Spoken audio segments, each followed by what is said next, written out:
You taught me how to tie my shoes, how to ride a bike, how to shake a man's hand. But you never taught me how to tell you I was breaking. And now you're gone. And I'm standing here with all these words you'll never hear. I'm writing this at your old desk, the one with the coffee stain you never cleaned, the drawer that always stuck. I found your reading glasses inside, folded carefully, like you were planning to come back for them. I've been sitting here for 2 hours now, and I still don't know how to start. How do you talk to someone who isn't there anymore? How do you apologize to silence? The house smells different now. Mom tries to keep it the same, but it's not. Your aftershave is gone from the bathroom. Your jacket isn't hanging by the door. The morning coffee ritual, the sound of you shuffling in your slippers at 6 a.m., the way you'd clear your throat before speaking. All of it erased. And I'm left with this feeling I can't name. It's heavier than sadness. It's the weight of everything I didn't say. You used to ask me how I was doing every single time we talked, on the phone, at dinner, in passing. How are you, kid? And I'd always say the same thing. I'm good, Dad. Everything's fine. I said it so many times it became automatic, a reflex, a lie I told so well I almost believed it myself. But the truth is I wasn't fine, not even close. And you deserve to know that. I was drowning, Dad, for years. And I never told you because I thought it would disappoint you. I thought if you knew how much I was struggling, how lost I felt, how many nights I spent staring at the ceiling wondering if I was enough. If you knew any of that, you'd look at me differently. You'd see weakness, failure, and I couldn't bear that. So I smiled. I nodded. I said I was fine, and you believed me. Or maybe you didn't. Maybe you saw through it all along and were just waiting for me to be ready to tell you the truth. There was this one night. I remember it so clearly. It was raining. You were sitting in the living room, reading the paper like you always did. I walked in, and you looked up at me over your glasses. You asked if I wanted to talk, and I almost did. The words were right there, sitting on my tongue, desperate to come out. But I swallowed them. I said I was tired and went to bed. I can still see your face. The way you nodded, the way you folded the paper and set it down, like maybe you were hoping I'd change my mind. I didn't, and I've regretted that moment every single day since. I want to tell you about the panic attacks, the ones that hit me at 3 a.m, out of nowhere, like someone was sitting on my chest. I'd wake up gasping, drenched in sweat, convinced something terrible was about to happen. I want to tell you about the therapy sessions I never mentioned, the medication I was too ashamed to take in front of anyone, the days I called in sick to work because I couldn't stop crying and didn't know why. I want to tell you that I felt like I was failing at being your son, that I thought you'd be ashamed of me if you knew how much I was struggling just to get through a normal day. But here's the thing I need you to know. You never made me feel that way, not once. That shame, that fear was all mine. It was something I built in my own head. You were never anything but proud of me. You told me that all the time, but I couldn't hear it. I couldn't let it in, because I didn't think I deserved it. I think about the last conversation we had. It was a Tuesday. You called to see if I was coming over for dinner that weekend. We talked about the weather, about the game on Sunday, about nothing important. And then you said it. I love you, kid. And I said it back, but I said it fast, like I was in a hurry. Like it was just something you say before you hang up. I didn't pause. I didn't let it mean anything.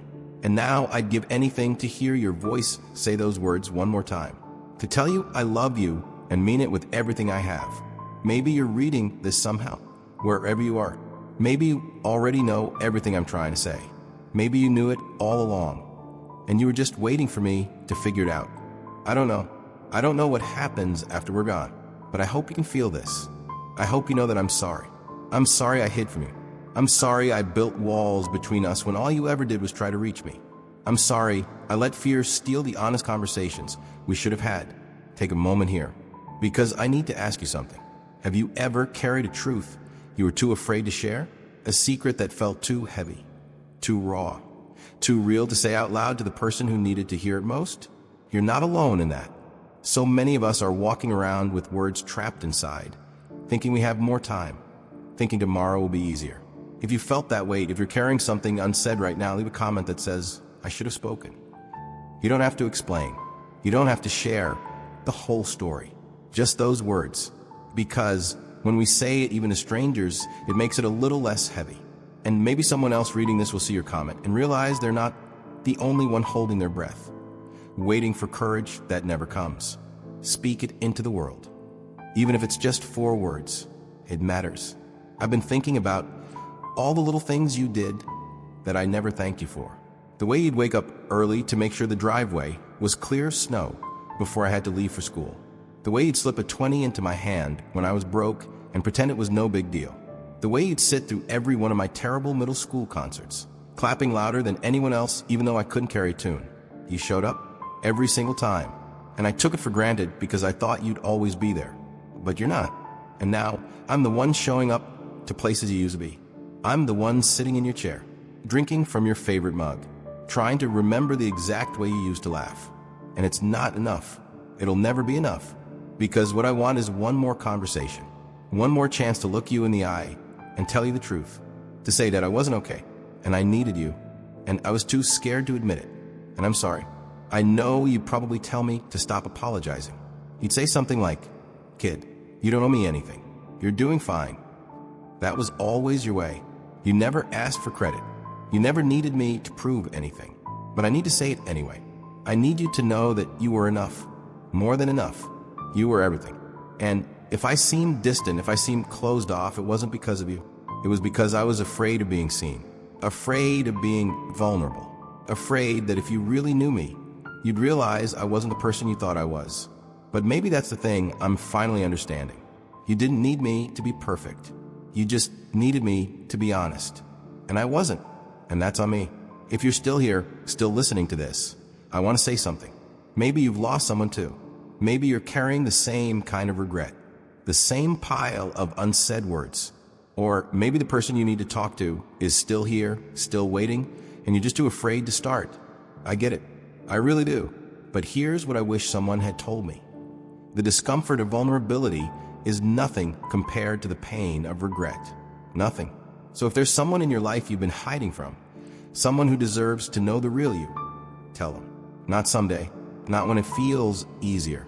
Now, because one day that chance will be gone, and you'll be sitting at their desk holding their glasses, wishing you'd been brave enough to speak. If this story has meant something to you, if it's touched something you've been carrying quietly, I'd love for you to subscribe. This channel is a place for the things we don't say out loud, the grief, the guilt, the love we never expressed. It's for people who feel too much and don't know where to put it. You're not alone here, and every time you come back, you're reminded of that. So if you need that, if you need a space that understands, stay, subscribe. Let this be the place where your heart doesn't have to explain itself. I found a note you wrote, Dad. It was tucked inside one of your books. It said, "Proud of you, always."